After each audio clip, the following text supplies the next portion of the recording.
All right, with temperatures below freezing, the risk of danger in the cold goes up.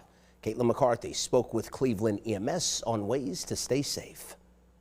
From wicked cold temperatures to wild winds, this winter weather is fierce. Cleveland EMS Deputy Commissioner Christopher Chapin explains the best way to prevent a cold emergency. Stay out of the cold if you don't need to go out. If you do go out, dress in layers, remove any wet layers. If you do have cold hands or feet, don't come home and immediately submerge them in hot water or put them right on the radiator. Put them in lukewarm water. Even while running a quick errand, Chapin says bundle up and bring everything with you. And what I mean by everything is, some people are just like, well, I'm just going to the store to throw your coat on.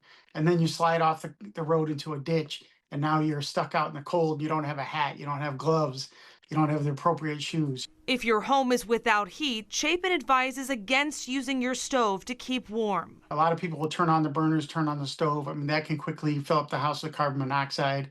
If you don't have heat, we strongly advise you go to a warming center. With temperatures forecasted to be below freezing this week, the frigid air can be dangerous.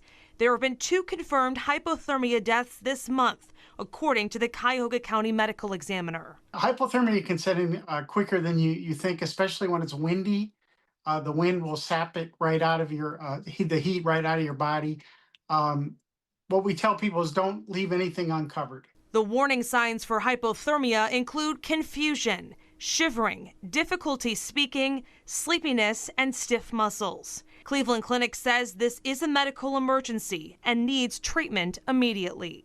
For a list of warm places you can spend the day at or phone numbers for additional resources, we have all of that on our website, cleveland19.com. Reporting in Cleveland, Caitlin McCarthy, 19 News.